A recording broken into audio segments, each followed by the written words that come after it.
So, and I'm really looking Clark Kent-ish today. This thing is curled as can be.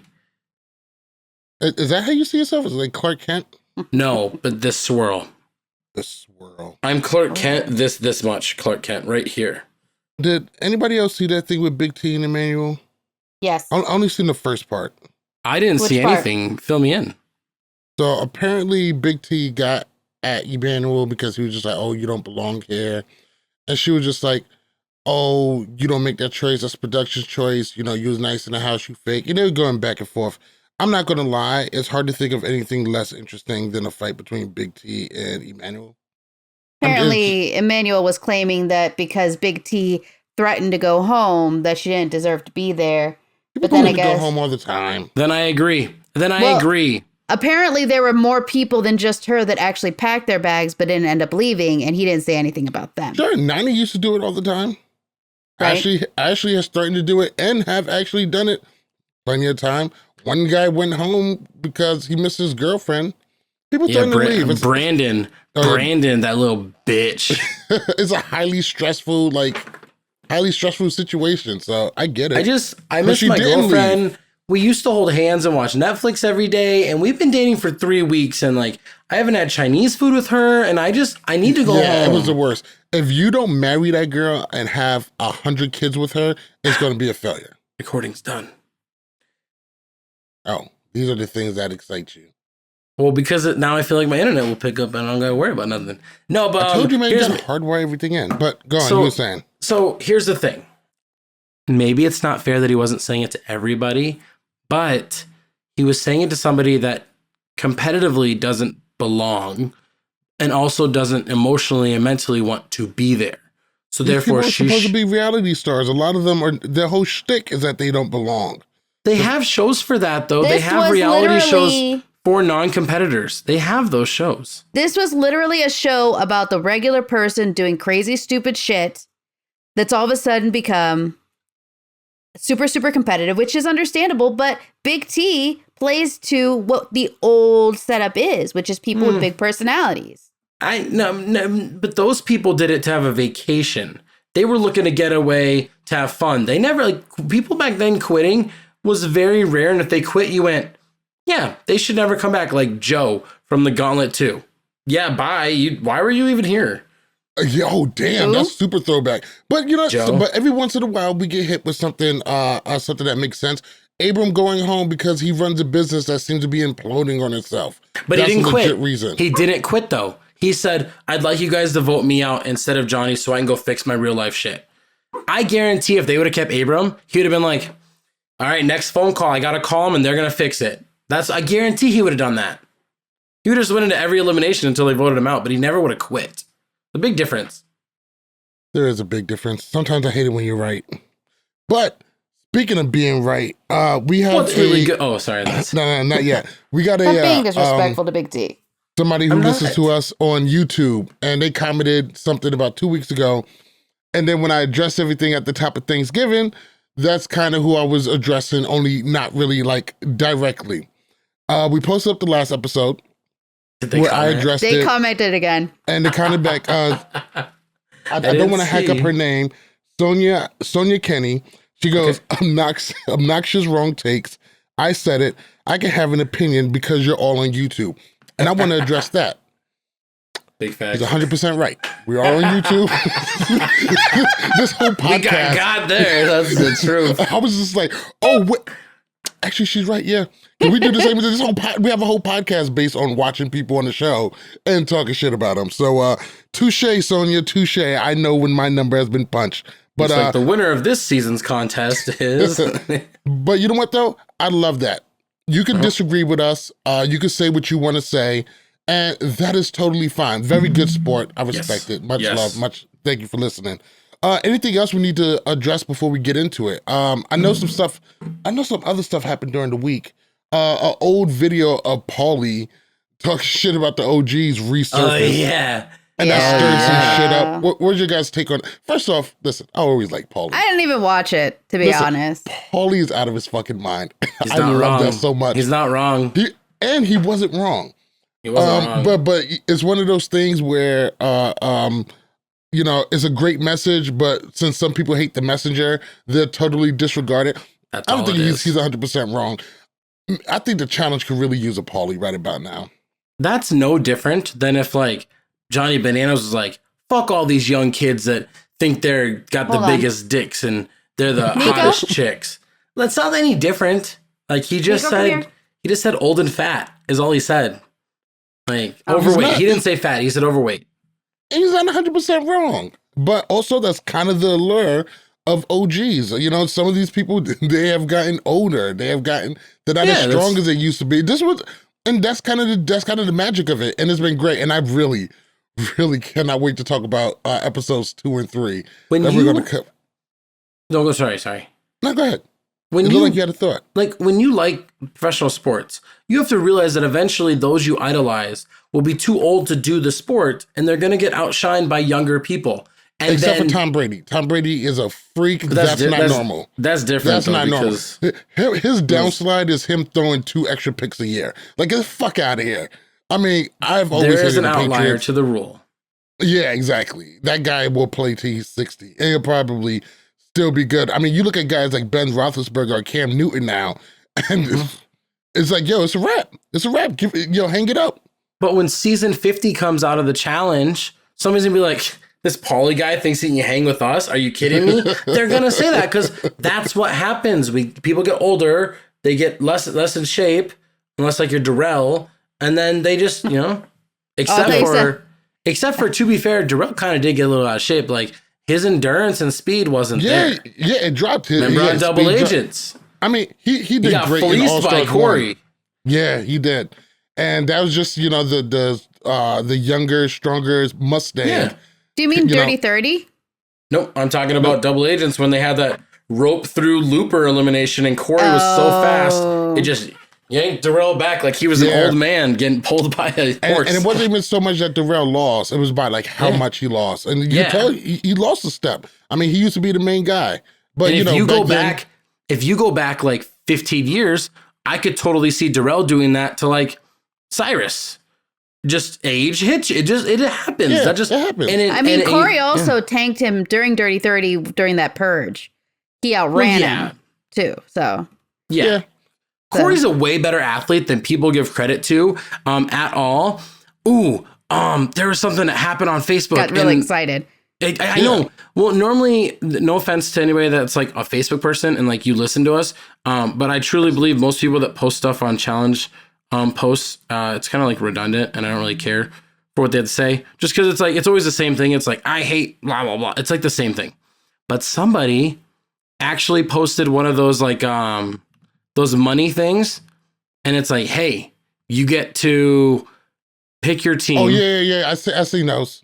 Yeah. And I just thought it was like really clever and smart. And I'm not gonna be able to find what it was on. No. But I seen it because they did one for the males, they did one for the females. Females was a lot harder to pick, but males I thought was pretty easy to pick. I got it. And I don't know if we can show this or anything. I don't know how you can just, but I'll just kind of say it. But send it to me. I'll post it. It's $4, $3, $2, $1. And I said the best team that you could build is taking one from every level. First of all, some people cannot do math at all. And some people don't know what pick 4 people are. They picked like 3 and 5. God. But the best team that you could have, I took Jordan over Darrell, Bananas, and CT. And then I took Wes over Rogan, Turbo, and Theo. And then I took Corey over Nelson, Kyle, and Joss. And then I took Paulie over Jay, Nam, and Leroy. So my team Paulie made 2 finals. Why is he in the $1 bid? I don't know. And Rogan's in the $3. But yeah, so my team was Jordan, Wes, Corey, Paulie. I think it had the best mix of like brain and brawn, endurance and strategy and like social and politics. I don't know. That was just my team. And there you go. They probably put Paulie in the $1 because they don't like him. Well, he also completely flopped his final.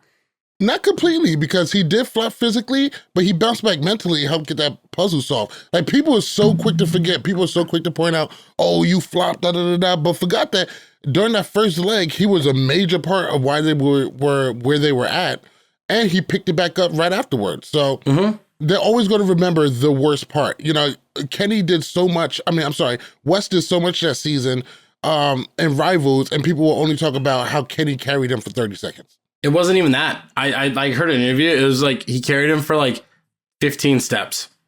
That was it. And then Wes was like, all right, I got it. Yeah. I heard Wes saying, I think it was the world's one. He was talking about that. He just like, yeah, you know, something like that happens and you got to hear about it for the next 10 fucking years. You know, but it comes with the game. You guys ready to kick this episode? Oh, wait, let me go ahead, bring it in. Before we start, just want to say big shout out to the Unbothered Facebook group, our home group. We love them. We love their podcast, everything about them. Make sure you guys check them out, go follow them. Big shout out Gamer Vev. Gamer was popping. And big shout out Sonia. How you doing? Thanks for listening. You guys ready to kick it off? All right, let's do it. Quick question. How did you feel about the fact that you forgot to take the part about getting pulled over out of the regular pod, like the So I used to always over edit this podcast to an obscene degree. Sure. And it was actually Tyler, you're just like, dude, just take it, edit the sound, and fucking upload it. Yeah. And I haven't heard any complaints about the dip and I hear it and it fucking pisses me off because like I hear somebody cough and what the fuck? But that's stress though off of you. It is. I would edit out every fucking wayward cough, every little mic bump, edit it all out. And so what I did is while I was going back listening to it, I was just like, oh, well, I took like, because it was like 6 minutes of me talking about how I got pulled over. That conversation went way on too long.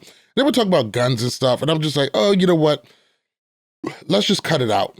Oh, I thought she was saying you left it in, and I was like, that's surprising. No, I did. He did. I cut it out to YouTube. Did?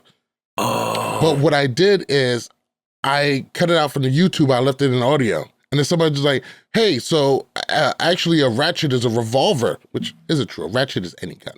But like a ratchet is a revolver. But thanks for listening. Like, oh, shit, left it in Yeah, there. no, they were saying, Becky, I didn't know. I was, yes, this is what it's called. So they actually called me out. They tagged me in it. And I was like, thanks, dude. I have no idea. So, yeah, I mean, I just thought it kind of ran too long. I ultimately thought that it was interesting because it happened to me, but listening, I wasn't very, like, when I went back and listened to it, I was like, that's not that interesting. I got pulled If anybody over. wants to hear it, go to your regular podcast channel. You say that, but you're one of those people, and I can do this because it's not you saying it, but like you're one of those people in like the challenge podcast community that people like to hear. True. Like you could literally just like post a video of you being like, man, fuck all, and just like list people. And they would be like, oh yeah, dude, see the Malik video this week? They would. Paulie almost made me cry one time. He said that. One time he was live on Instagram and I was at work. So I'm at work. I'm like in full like magenta gear and shit. And like, I just zoom in. He's like, oh, Malik just jumped in. Let's add him. I'm on his live with like 1,000 people on. I'm like, hey. He's like, yo, this is my main man, Malik. He has such a great voice. They tell me he has a great voice for radio. And I'm just like, oh, thanks, Paulie. I'm trying to sell a phone right now. Yeah, I was not ready. Really deep, man. I was not ready for that call at all. But it was a really cool experience. Let's go ahead and kick this episode off. What's really good, posters? Welcome to another episode of Love, War, Challenges. I am MTV Malik. He is Tyler Louder. She is Becky at Gift Master Bex. What's really good? Gang, gang, gang, gang. How you guys doing? How you guys doing physically? How you guys doing emotionally? You guys good? You guys are you guys okay? Physically, yeah. I'm actually okay mentally, but I'm also physically falling apart. So together we're good. Okay, cool. And Tyler, just remember, you are a male, so take those emotions and stuff them way down until they erupt at the most inopportune moment possible. I will bring these up when I'm 70. So wait. Does that mean I can be emotional because I'm a girl? Yes. Well, no. Yeah. Society says yes. It's good because you're probably the only one that's like emotionally straight right now. So. As your friends, we say yeah, of course, but society also says yes to you. Okay. Yeah. So I can emotionally be available. You get that society pass. Yeah. Hold on, we got to chill. We're 2.5 seconds from becoming an incel podcast. Let's go ahead and move on. All right, jump in that A block. Let's stop talking about emotions and let's get into this shit. So today's episode is going to be season 37, episode 17, and this A block was absolutely fucking terrible. Well, not absolutely. There's a couple good parts. I mean, everybody just smelling the final come around the corner. Tensions are raised. Usually, this is really, really great because a lot of great stuff comes out in the house. And this cast is so fucking boring that it does absolutely almost nothing. At least not till later on. We did get CT calls home. Him and Lily seemed good. They said nice things. It wasn't nothing crazy. And for some reason, it looked like CT fathers. It looked like CT parents exactly how we thought he would. I thought that was cool. Just seeing that for a little bit. What was this quote? What did he say he had to go do? Yeah, he had to fight off some bad guys to get some ice cream money or something. It was really cool. It was really cute. It was He's got to get his son see. some ice cream money. I mean, back on Invasion, it was like, I got to buy this diaper money. That's what it was. And now it's ice cream money. He's getting so big. Did you see? They grow up so fast. I was Challenge like, 50 rookie. Challenge 50 rookie. Be ready. Here we go. Oh, wow. That'd be awesome. Father-son team. Now, moving on in the A block, not a whole lot went on. Everybody just talk about, the finals this, finals that. And then we get Emmanuel's backstory, which we all know is the challenge producers telegraphing what's going to happen for tonight. I was like, fucking thanks. But Tori and her boo, Emmanuel, is talking, and he says if he gets the money, he would, move out to LA. He feels like there's a lot of industry, I don't know.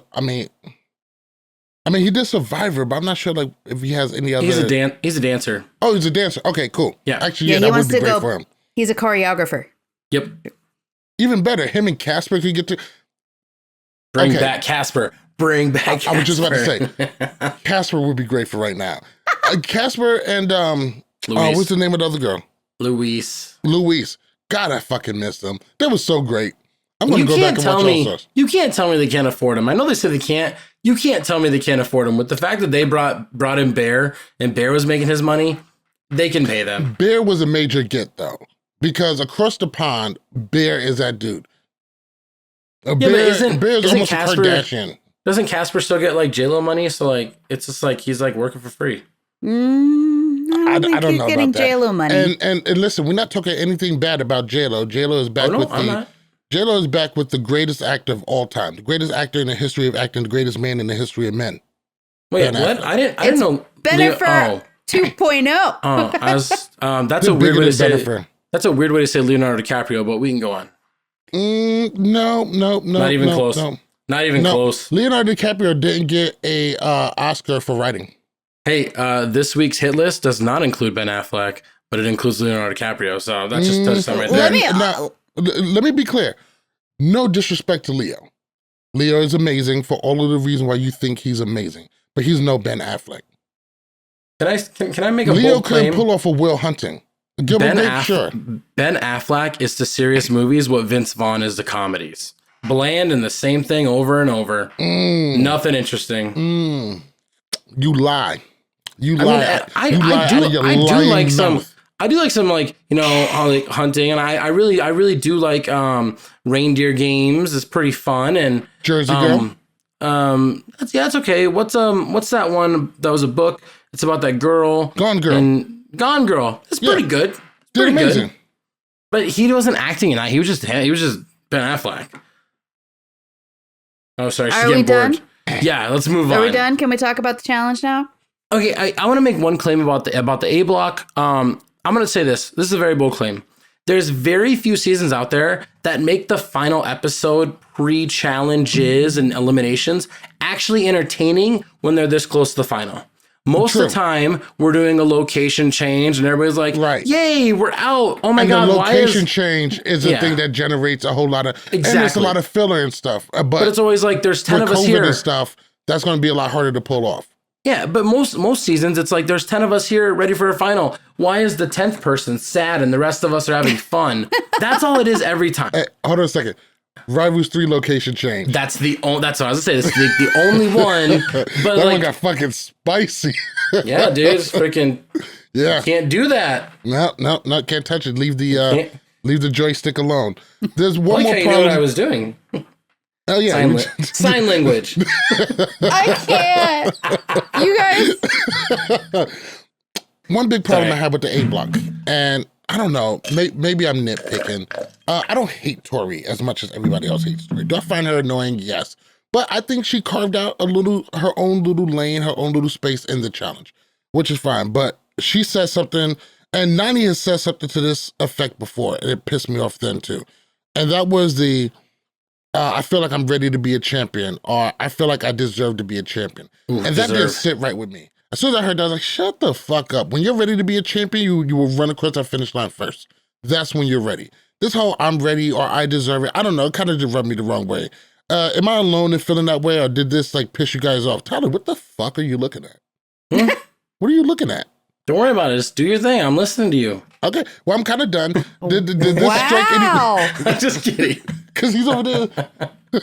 Wow, he really just told you to shut the fuck up. I'm kidding. And mind your business. In a polite way. I'm a New Yorker. I'm sweating over here. That was not comfortable to do. No, it's quite all right. That was probably the most polite way to tell somebody to shut the fuck up and mind their own business. But basically, go ahead, it just rubbed me the wrong way, and it kind of pissed me off. Is it just me? Am I nitpicking? Or is something there? When people talk about, I'm ready to be a champion, or I deserve this season. No, you don't. You deserve it when you win it. I mean, I understand what she's trying to say. She's like, I put in the work, and I'm trying harder, and I'm getting better, and blah, blah, blah. But at the end of the day, you're right. You can't say you deserve anything until you cross the finish line, number one, by yourself without, having to have that. But I don't, she's annoying to me. I liked her in the beginning, and she's slowly creeping down on me over the years.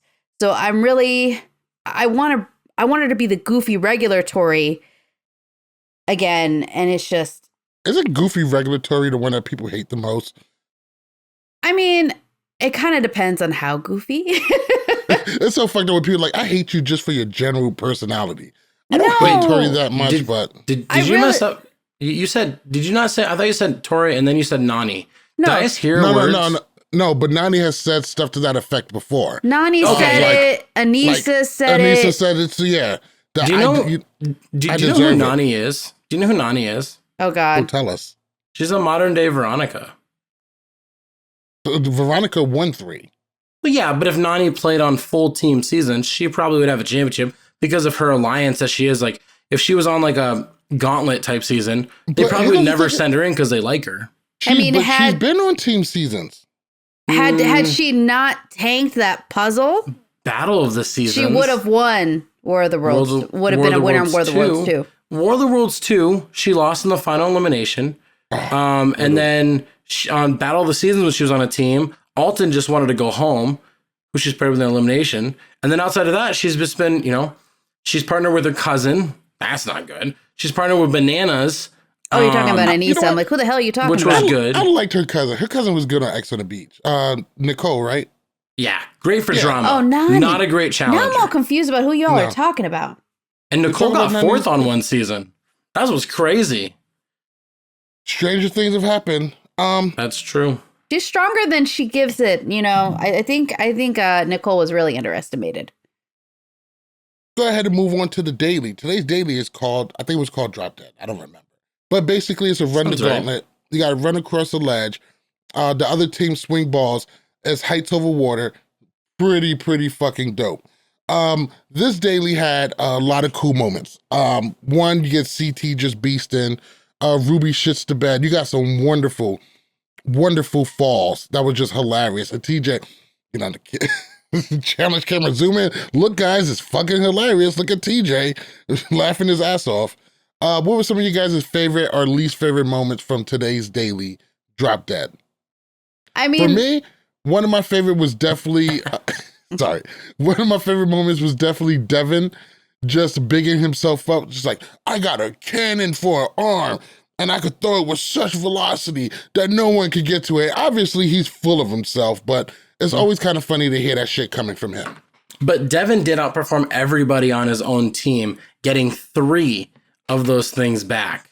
And he was a star in defense. He knocked several people off several times. So all you guys sleeping on Devin saying Devin can't do this or Devin can't do that, look what he's doing now. First thing I thought of. And it wasn't like, and we're sitting here and we're like, oh, well, you know, he did it better than Emmanuel, did it better than Logan, did it better than Nelson, did it better than Kyle. And then did it better than every female there too. I'm really not surprised he did better than Kyle. Let's just I'm just saying though. But shit the bet on this one.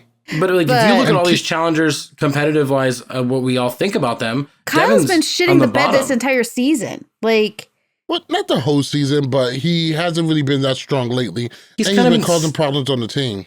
He's been stumbling his way along. Like, he's still upright, kind of, but he's like leaning over, falling over. I was like, this is not the strong competitor that I've seen in the past. Like, I don't know what's kind of, you would think, because I think you've said it before, like, this whole daddy thing, you know, he's going to be a dad, is going to light a fire under his ass, but all I see is him just resting.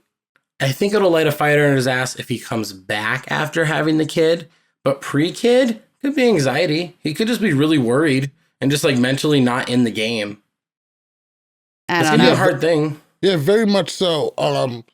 Yeah, you know, for men, when there's a baby on the way, it definitely, the anxiety can definitely go through the roof. I mean, you just think about all the sleepless nights that's come in, all the responsibilities, you know, time and financial. So it definitely could be that. And this is his first kid. How old is Kyle? Kyle's what? I think he's like 28, 27, 28. I think he just turned 29. Everybody's 29. Like, how can he be? Look, how could it be so young? And he looks so old. Yeah, he's pretty young. Yeah, he's 35 in the face, though. Like, some people, when they come on this show, like, they're around like 28 to like 30 when they start. But yeah, this is like season 6 for him. And he's like, I think when he started, he was like 24. How about Nani just jumping off because she's like, they're going to wreck me on the way back. I hated that. That was better than Amanda's, though. That was better than Amanda's. Because Amanda jumped off before. I hated that Nani was like, oh, fuck, I'm going to get fucked up. That's why they didn't throw it. Like, it was funny. But at the same time, I was like, yo, you're on a competition show. Is this what you're here for? Is this what you're here to do? Can we skip forward and then come right back? Because they're talking about the best part of the daily. But one of my favorite parts about the daily was when they were at dinner night. And they were like, talk about that daily. And Devin's like, yes, pretty rough, but we do what we could. And Amanda was like, not my challenge. Like, I was over there just like, looks could kill. He literally looked like he would have. Sorry, guys, it wasn't for me. Like, I just thought that was hilarious. It was hilarious in the worst way possible. It's just like, God,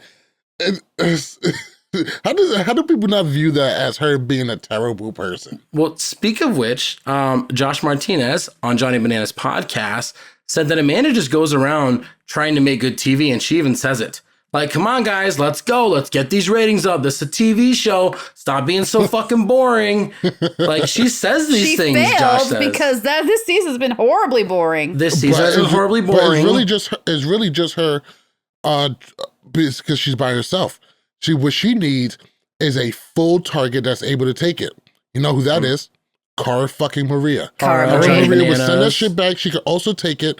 And even though it's gotten really nasty between those two, they understand their assignments. Well, you also got to think that if Ashley's there, she might be able to taper it a little bit.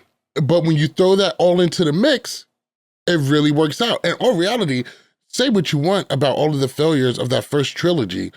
That first trilogy was drama-filled. It was so drama-filled. Lavender Ladies, they brought it. Think about it. They really did. I mean, a lot of people hated them, but if you stand back and look at it, they sure brought a lot of that to the show. Think about it like this. When else in the challenge history have you seen them do a show with no eliminations and no dailies and just an episode full of fucking drama? Yeah, they'd be back to like Final Reckoning type stuff. Yeah, exactly. Mm-hmm. And they provided that, and Amanda knows this because ratings were great then, and so I think she's just making sure that she does her part. She's like, yeah, I may not win the whole thing, but I can keep coming back, keep getting these checks because I bring something to the table. And you know what though? That's a job. Banana said the same thing, didn't he? He's like, he says, I think like a producer, I wear a lot of hats. Him and Wes talked about that. They were on like something together and they talked about that. And Wes is also really good with it too. Exactly, because you got to bring that. Because even if you're not going to win, It's like being an enforcer in hockey. You're not out there to skate like you're fucking Gretzky or Brett Hall. No, you're you go out there, you punch somebody in the face. Raise their beer in the air and scream. Exactly. We need more polarizing characters. Right. There's not as many. But also, role players are important too. I love Leroy to death, but Leroy was a role player. He was a best supporting actor for Johnny Bananas. And guess what? You could have a good challenge career playing a role. Drama queen all the time, sure. Yeah, you may never win, but guess what? You're on for, check this out, you're on for 9 seasons getting paid $4,000 a week. Also, I saw a TikTok from this girl. I forget her name. It's like something, I don't know, some blonde girl on TikTok. She's pretty big for challenge TikTok. I know who you're talking about. I've seen her stuff too. She talked about, somebody asked how much people make, and it was like some people make up to like $3,000 to $10,000 a week. And essentially, the more seasons you're on, the more you get paid weekly. Yes, and your SIPP ends higher. That's why everybody wants to return everything, and that's why we see all these people wanting these callbacks. Which is what I find so funny about like OGs, like I'm done with the show. It's like, man, you guys used to get paid in fucking Burger King in fucking like cell phones back in the day. Those little flip phones and fucking $150 to go to the club. The sidekicks were the bomb, though. That's inflation. And I never forgot when Paula said we almost killed Big Easy for $10,000. And that stuck with me ever since she said it. That's the weirdest thing about them freaking out about that. They all would have won $10,000 with how many people they had with them. But I think at that point, it was also about winning. Like they wanted to win so badly. Well, because we had Adam, we had CT, we had Paula, we had Robin, we had Brad, Big Easy. None of them were champions. And they were all about the end goal. I don't even think they cared about the money at that point. They're like, I need to win. I mean, Brad seemed pretty broken up about it, but I think a severe portion of that team would have dragged Big Easy's corpse to the very end. I know CT would have. CT looked like he was about to. Well, here's the thing. I think Brad and Big Easy were buddies back then when they started doing the challenges together. Yeah, Brad seemed generally scared. But I think it sounds so weird because like we hear all these things and we see these things about Brad. I think Brad is actually like a really good guy in like really small doses. You know what I mean? Like I know people might not believe that, but like he's really good friends with Wes.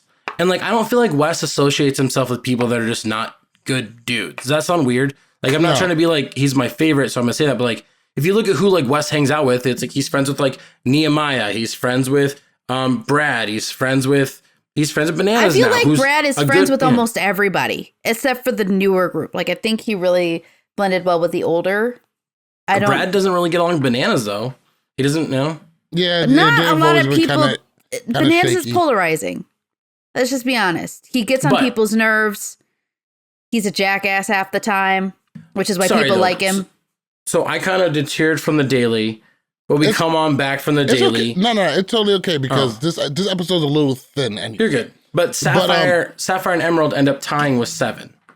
Yes, which I thought was cool. And when it came down to time, we all knew where that was going to go. Not only did CT get all 7, he did it quickly and efficiently. He was hauling ass. And the thing is the big issue Ruby had is that they didn't let Logan do what CT was doing. Obviously, Logan had a good strategy, and he was doing well. Yeah, but I don't think anybody was going to beat CT with that one. And that's all the credit to CT because it just really shows that even as he ages and all that other stuff, he can still perform at a very high level, very effectively, very efficiently. And now he's a beast, and he continues to show why every single time. I want to say this, I think, is the one daily where having more people is actually a downfall than a positive. 100%, because a lot of people got shots to go get the capsules that probably shouldn't have. I would have never sent Amanda or Nani out there at all. But wouldn't that mean that there was also less people to throw the balls, though? I think they just put, I think they had to set them out, and whoever the other 2 teams were was throwing it all. Yeah, I think that they would have been fine. If you got a team with 3 and 2, there was more than 5 things there. So, but I'm saying like that's what I'm saying. CT had to throw 2 balls instead of just throwing 1. Oh, which I don't know if that's difficult or anything. Plus, I mean, but we CT? saw like no, probably not. But we saw like once you went once, then the other person somebody could just go every time. Yeah. which I thought was really cool. But let's go ahead and move on. Sapphire gets the win with this one. Big Dog CT definitely wins it. We get back to the house. Kyle lets Devin knows. Huh? I was just talking about Kyle every time someone walked by. I'm a winner. You're all losers. Like, I thought it was great. And here's the funny thing. He brought out the Jim Carrey who he said did. Her. So that was a nice call out. When Tori turned around to like yell at him, she kind of like backtracked it. She was really pissed off that he was bragging because she was like, Kyle, shut up. You've won one time. Haha, be humble, you butthead. But at first, like, she was pissed off, and then the camera was like, what's up, Tori? Exactly. She was like, oh, shit. She got self-aware really fast. She and you know what, though? But good for her. But you know, yes, good for her. And some challenge fans are so savvy, they get to pick up on that. And that's where the problem comes in with Tori's image.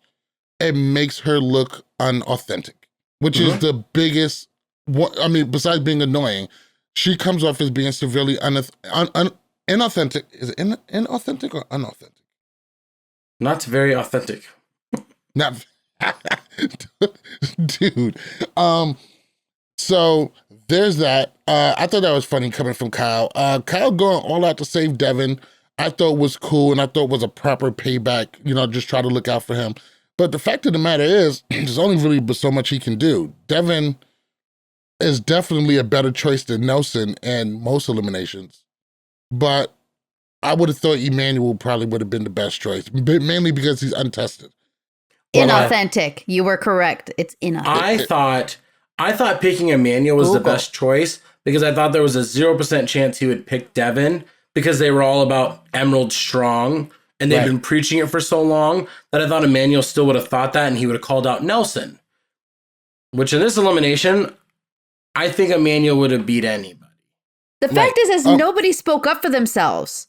Yes. Everybody's like, I'm not going to throw anybody under the bus. The fuck? Yeah, exactly. This nomination was nerve-wracking. And I absolutely love CT laying into them. And CT wasn't laying into them for not speaking or any of the other stuff. He was really laying into them for making boring TV. That's really what the conversation was. Somebody say something, somebody feed back and forth, and then we just respect each other so much. If you don't get the fuck out of here with that shit. We can't see it, but the producer opposite of CT was like come on! So CT was like, what is God this damn it. Shit? But you know what it was? This is what I think it was. I think nobody wanted to say anything to anybody else because if you do and that person gets voted in, they're going to call your ass out. There's only so many people. But here goes the thing is, if I was Nelson, I think Nelson would be pretty safe. Because think about it, with everybody up there, Nelson would probably be the worst choice to pick. One, he's good in eliminations and he's fit as shit. So, and none of these guys have a size advantage on him either. What I thought was weird is nobody said, here's the thing, CT. I like Emmy. And I'd like to play and run a final with her. So I might take your spot if you send me in. Not Kyle's spot, but your spot. Like, that might be the one, like, at least that is fighting for your life. Nobody's going to go to a team with only 2 other people. No, so it'd be 3, though. They would be the third. But they would be the third, though. I know, but... You know, I was really surprised that Emmanuel wasn't the choice, because they went ahead and picked Logan. And it didn't make sense to me till the end. I was like, why the fuck are they not sending in Emmanuel? And Logan was a choice because 1, Emmy wants to protect Emmanuel, and 2, Logan did take Kyle's spot at some point. True. And I think and that made it easy for him. I don't think like Kyle might have understood this, but I think CT was like low key thinking if Logan wins, he'll come back to my team and take Kyle's spot again. Like, I think CT was actually thinking that when he voted. Like, I actually thought about that, too. I was like, why would he be upset? He could go back to CT's team. Emmy was voting to protect Emmanuel. Kyle was voting to get back at Logan. I think CT was voting to be like, well, if Logan takes Kyle's spot, so be it. You think it's unanimous? Yeah, it probably was most likely unanimous. Well, because I don't know why it wouldn't be. Because when CT said Emmy wants to protect Emmanuel, I took that as she persuaded us to not vote Emmanuel. That's what I took that as. And if that was the case, then what was the point of this whole big show during nominations? Just to make some decent TV. And you know what? Yeah. Those guys dropped the ball. And CT ripping into them. He might as well have came out and says, this is why people think the show sucks. This is why people say the show is fucking boring. Because of shit like this. All of you guys are so fucking scared of going into elimination, you won't even open your mouth. Well, Emmanuel's over here like, if you guys are thinking of voting me in, change your mind. And CT's like, why? And he's just like... It's also super hypocritical of CT. Nothing. Too, because CT has been playing that game for most of the season. He wouldn't say anything. CT has been Mr. I'm not saying shit until he absolutely has to. Can we do something? Can I do something I never do? Can I give production more credit here? This episode, we see Emmanuel talking about his life and everything. And about, okay, Emmanuel's going into elimination. And then we see Nelson telling Logan, I'm not going to vote you in. Immediately goes to his interview and goes, I can't trust Logan. He might vote me in. And now I think Nelson might go in. And then all of a sudden Devin's like, well, nobody should pick me. But if my name gets called, it gets called. I'm like, you're right. Nobody should pick you, but you're going to get called. And then Emmanuel, don't pick me. And then CT makes that speech. And I'm like, yeah, it's a back to Emmanuel. He's going to get called in. And then Logan gets called in. I was like, I thought good on you, production. It wasn't, at first I was super surprised that Emmanuel didn't call in. And then once I took a step back, I realized okay, that kind of makes sense. Good for them for mixing it up, making it a little bit harder to tell, which is good, but CT was right. I mean, he should have just flat out just said, you guys fucking suck. You guys got to get something going. I wish it was a girls' day. Amanda would have done something.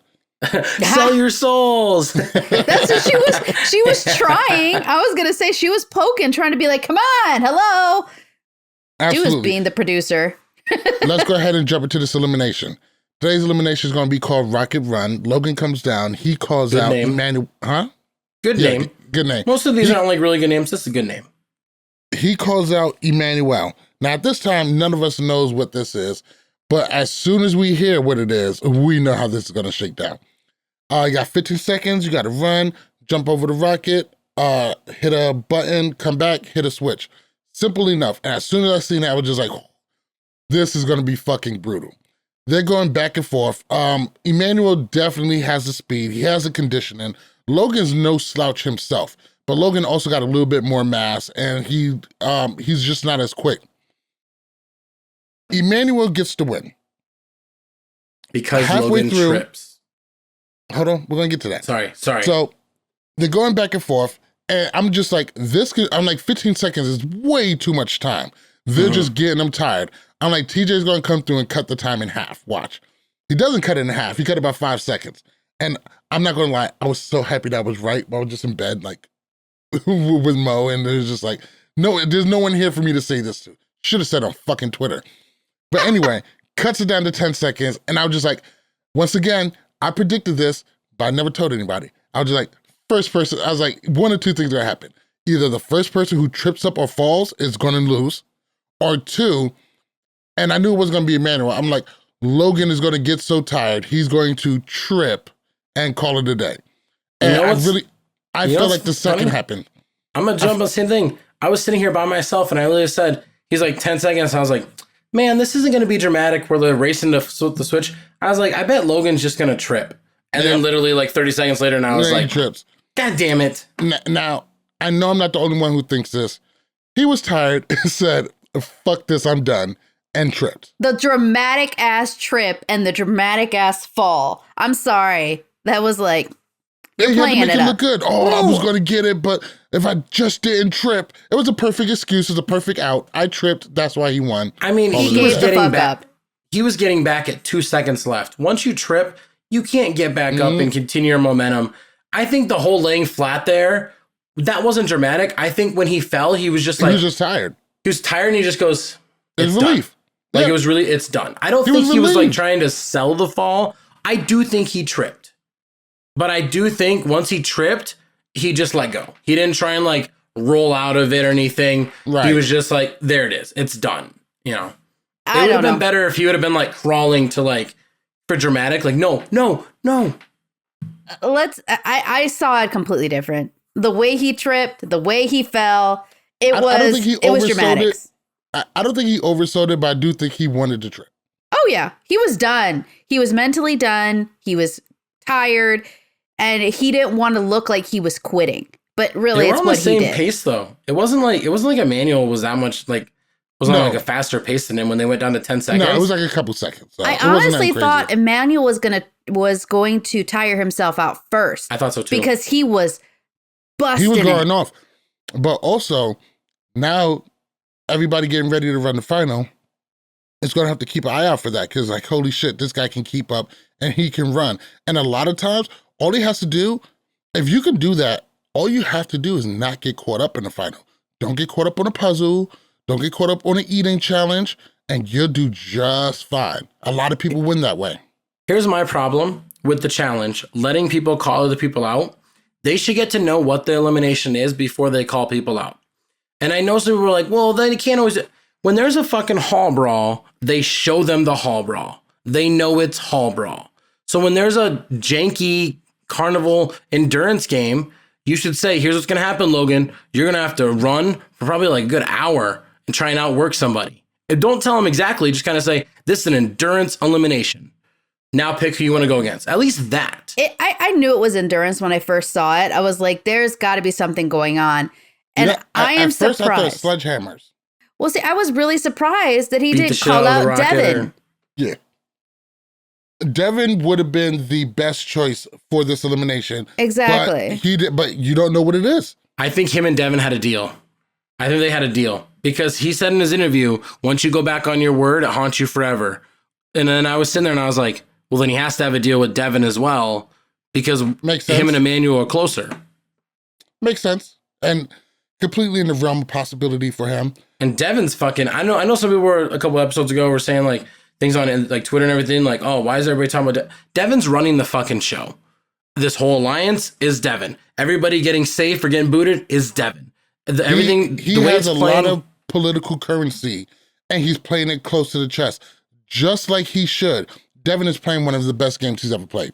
He's playing one of the top 10 best political games that has ever been played on the challenge, but we're not talking about it because season 37 isn't as entertaining as our old ones. There's not as many veterans on this. There's, too many new people. I don't know about top 10. It is. But for his top 10, maybe. Name 10 more right now. Come on, we don't have time for that. Anyways, Emmanuel gets the win. Logan's going home. And sad day. Emmanuel goes back to his team. But before we go, TJ has a twist. He said today is the night of eliminations because there's 10 people left. Looks like we're going to have some more eliminations and then the final. I'm thinking it's going to go straight from those eliminations straight into the final. I think it's all going to be one episode. Really excited. I think Emmanuel, I think Amanda gets the boot. You would have to think Emmanuel has to get the boot because he's got to be gassed. Yeah, if he has to go in, he would definitely get the boot because he'll probably be tired. Why wouldn't all 4 vet guys be like, let's get Emmanuel out? How many exactly? That's what the point of carrying a rookie this far for. But how many people are they going to boot next episode? Just one 2? Guy, one girl. They're going to go. I think Amanda and Emmanuel is going to get their ticket punch. Because when it's all said and done this far, whoever goes in and loses isn't going to the final. You throw the rookie in. I think Nani and Nelson are going to get cut. This whole season has been like a kind of like a pity party for Nelson. And like, man, I just want to do this. I want to and it's going to be one of those ones where like, it's going to be like some type of buzzer beater and Nelson's going to fall like 2 inches short and he's going to be like, I had it. But this is but it would be stupid not to throw Emmanuel in because he is gassed. He literally was just in an endurance in that elimination. And he's a rookie. Despite how you feel about everybody else, you've been running this game longer with these people for years, throwing the fucking rookie. So if he goes against Nelly, I don't think he'll be able to beat Nelson. No, I think it's a 5-person elimination. I think all 5 people are going to compete in a game and the loser's going to get out. I mean, I can't see them not... Emmanuel when not they showed losing. The video, just because of the way Emmanuel is, I just don't think he's going to make it. And I actually agree. I think it'll either be Tori. Oh, actually more, never mind. It'll either be Nani or Amanda. one of those two are getting knocked out. Because out of the girls, they're the two weakest that are left. I just think it's going to be Nani. I think like all this talk of like, I deserve to be a champion, or like all this stuff of like, I played a good game. I just think like, this is my time. I think we're going to see it happen. I don't know why. It's not like Wait, Nani didn't say that. Tori said that. Nani said that though. But Nani it's just like in the past. It just like builds, and Nani's like, I deserve to be a champion. And it's like, well, we're at the elimination before the final. This is Nani's where she calling usually card. gets eliminated. This is her final scene before, which means that is it going to be a team final? Like, it can't be a team final. No. Because if Sapphire loses a guy and a girl, then it's just CT running a final, which I'm sure he'd be fine with. Oh, he's totally cool with that idea. All finals should all be run individually every time. So here's my issue with Unless that. it's a team game. We need more champions. We need more champions. We need more female champions, because I want another Ruins. I want another Champions versus Challengers season. And we don't have enough female champions right now that could come back on the show. Jenny, Cara. You'll get stuck at like 7 or 8 people, trust me. Yeah. I don't know. Yeah. You just got stuck at 2. I was like, right. Ashley. I gotta think. Sorry. If we can get Evelyn to come back. Okay. All right. Well, that's going to do it for us for the challenge season 37, episode 17. I got it. I got the outro for you. I got it. No. I got the outro. Want to hear it? Broncos and the Chiefs. Good. Could not give a fuck less about that game. That AFC divisional rivalry. I don't give a shit. Okay. Thank you all for watching. Follow us on Instagram and Twitter at LWC Podcast. Follow us on Facebook and TikTok at Love War Challenges. Cop your official LWC gear at shop.lwcpodcast.com and visit our website at lwcpodcast.com. Get your customizable challenge gear and accessories at shopthechallenge.com. And listen to Love War Challenges on Apple and Google Podcasts, Spotify, iHeartRadio, or your favorite podcast app. That's going to do it for us. Good night. Don't forget to like and subscribe. Like and subscribe. I can't even fix my fucking mouth to say like and subscribe. Like and subscribe on YouTube. I got that. Bye. God. I'm so tired of y'all. And we out.